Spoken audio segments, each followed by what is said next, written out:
Selamat pagi pemirsa, Anda sedang menyaksikan Six Line News yang menghadirkan berbagai informasi terkini secara aktual, tajam, dan terpercaya. Saya Almantero Gawe Kirha yang akan menemani Anda pada pagi hari ini, jadi langsung saja kita mulai. Ini dia informasi pertama, Six Line News.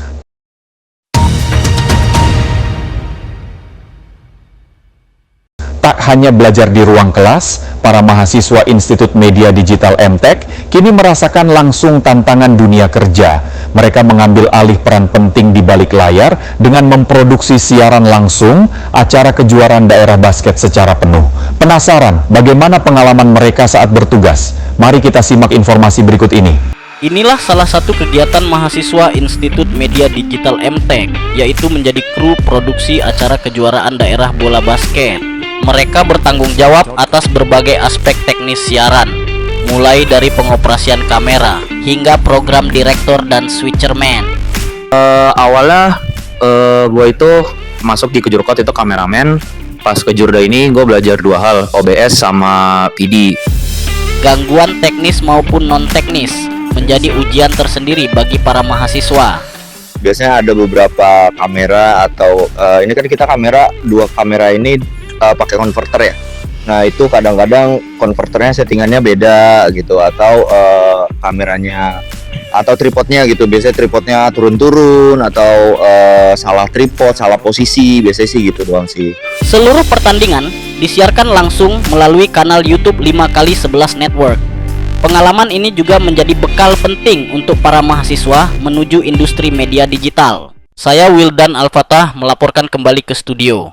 Sebuah kedai di kawasan Wijaya, Jakarta Selatan menarik perhatian publik karena memberdayakan karyawan yang berkebutuhan khusus. Kedai ini menghadirkan ruang kerja inklusif, di mana keterbatasan bukan menjadi halangan untuk berkarya bagi mereka yang ingin berusaha. Kedai kopi kamu yang berlokasi di Jalan Wijaya, 1 Jakarta Selatan. Ketika kita memasuki kedai ini, tampak ada yang berbeda. Kita akan dilayani oleh beberapa pelayan yang spesial. Kedai ini viral karena konsep yang melibatkan para penyandang Down Syndrome. Mereka bertanggung jawab melakukan berbagai tugas, yaitu menyiapkan minuman, mengantar pesanan, dan membersihkan meja. Sebenarnya mereka ini direkrut itu dari festival ya. Jadi waktu itu owner kita, Pak Rocky, itu kayak ngeliat festival dekat rumahnya gitu di Pondok Indah. Nah terus melihat mereka akhirnya termotivasi lah gitu untuk membawa mereka ke sini. Mereka kan stamina-nya nggak sekuat kita gitu. Pastinya kalau disuruh gitu ada pasti ngeluhnya kadang gitu, kayak capek kak ini gitu.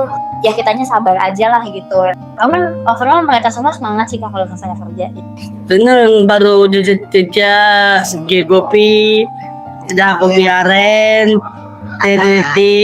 Mundi. Semoga dengan adanya kopi kamu yang bisa memperkerjakan mereka jadi tahu gitu kalau mereka dibutuhin gitu, kalau mereka juga berguna untuk masyarakat gitu. Tujuan memperkerjakan mereka ada sisi positifnya, seperti sebagai pembelajaran untuk melatih ingatan, kesabaran, dan motorik halus mereka. Para pengunjung kedai banyak yang bersimpati dan mengapresiasi apa yang dilakukan pihak kedai. Kopi kamu, tempat ini bukan hanya untuk menikmati kopi, juga sebagai sebuah simbol harapan dan kesempatan bagi mereka sebagai penyandang berkebutuhan khusus. Saya Ardika Ralfi Zulandi melaporkan kembali ke studio. Rindu cita rasa kampung halaman, tak perlu lagi menunggu mudik. Di Jakarta, Sambal Seruit Indonesia menghadirkan menu khas Lampung, mulai dari seruit, tempoyak, dan menu lainnya. Semuanya disajikan untuk memanjakan lidah para perantau dan pecinta kuliner Nusantara. Halo sobat kuliner, siapa nih di sini yang suka masakan pedas? Nah, hari ini saya berada di Sambal Seruit Indonesia. Di sini saya bakal ngajakin kalian semua buat mencicipi masakan khas Lampung, yaitu sambal seruit. Yang gak cuma bikin kenyang, tapi juga bikin nostalgia. Penasaran rasanya? Sih, ikut saya masak. Inilah Sambal Seruit Indonesia, menyajikan kuliner khas Lampung di kawasan Kebonjeruk, Jakarta Barat. Ini dia menu utama mereka, sambal seruit. Sambal terasi yang dipadukan dengan rampai dan tempoyak, serta ditemani dengan lalapan rebus seperti terong, labu siam, dan juga timun. Itu terbentuknya awalnya dari dari pecel lele biasa. Awalnya itu mengangkat filosofi Lampung, seperti kayak makan bersama dalam kekeluargaan. Itu seruit itu sendiri definisi makan bersama sih Kak. Sebenarnya itu sambalnya sama aja, yang membedakan itu dari tomatnya Kak. Jadi tomat pada umumnya kan tomat besar, tomat merah. Nah kita menggunakan rampai. Rampai itu sendiri tomat khas Lampung. Nah, biasanya sambal seruit ini paling cocok ditemani dengan lauk ikan bakar. Cara makannya sendiri itu, yang pertama, campurin tempoyak atau durian difermentasi, timun yang diserut, terong rebus, baru ditambahin ikan bakarnya, dan terakhir kita siram pakai kuah pindang. Nah, sambal seruitnya udah jadi nih. Langsung kita cobain aja kali ya. Aku penasaran banget rasanya gimana sih.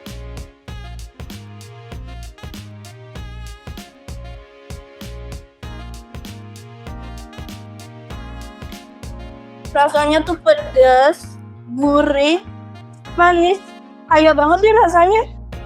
Jadi, kalau kamu penasaran cicipin kuliner khas Lampung yang kaya rasa, sambal seruit Indonesia wajib masuk daftar kunjungan kamu. Baik pemirsa, tadi kita sudah jalan-jalan mulai dari arena kejurda bola basket yang disiarkan langsung, mampir ke kedai kamu yang penuh inspirasi, sampai nyobain pedasnya sambal seruit Indonesia khas Lampung.